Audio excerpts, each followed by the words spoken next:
ರಾಜ್ಯದಲ್ಲಿ ಇಂದು ಹೊಸದಾಗಿ 1,325 ಮಂದಿಗೆ ಕೋವಿಡ್ ಪ್ರಕರಣಗಳು ದೃಢಪಟ್ಟಿದ್ದು, ಇದರೊಂದಿಗೆ ಒಟ್ಟು ಸೋಂಕು ಪ್ರಕರಣಗಳ ಸಂಖ್ಯೆ 8,91,685ಕ್ಕೆ ಏರಿಕೆಯಾಗಿದೆ. ಇಂದು 1,400 ಮಂದಿ ಆಸ್ಪತ್ರೆಯಿಂದ ಬಿಡುಗಡೆಯಾಗಿದ್ದು, ಇದುವರೆಗೂ ಗುಣಮುಖರಾದವರ ಸಂಖ್ಯೆ 8,54,861ಕ್ಕೆ ತಲುಪಿದೆ.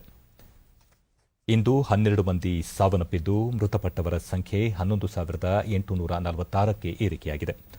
ಸದ್ಯ ರಾಜ್ಯದಲ್ಲಿ 24,959 ಸಕ್ರಿಯ ಪ್ರಕರಣಗಳು ಇವೆ. 278 ಮಂದಿ ರಾಜ್ಯದ ವಿವಿಧ ಆಸ್ಪತ್ರೆಗಳಲ್ಲಿ ತೀವ್ರ ನಿಗಾ ಘಟಕದಲ್ಲಿ ಚಿಕಿತ್ಸೆ ಪಡೆಯುತ್ತಿದ್ದಾರೆ.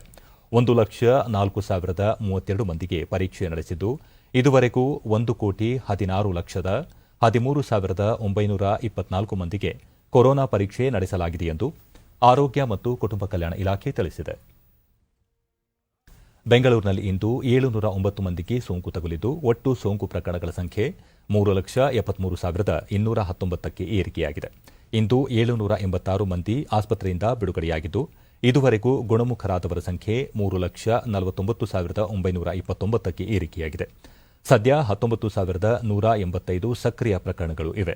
ಬೆಂಗಳೂರಿನಲ್ಲಿ 6 ಮಂದಿ ಮೃತಪಟ್ಟಿರುವುದು ಸೇರಿದಂತೆ ಒಟ್ಟಾರೆ 4,176 ಮಂದಿ ಸಾವನ್ನಪ್ಪಿದ್ದಾರೆ.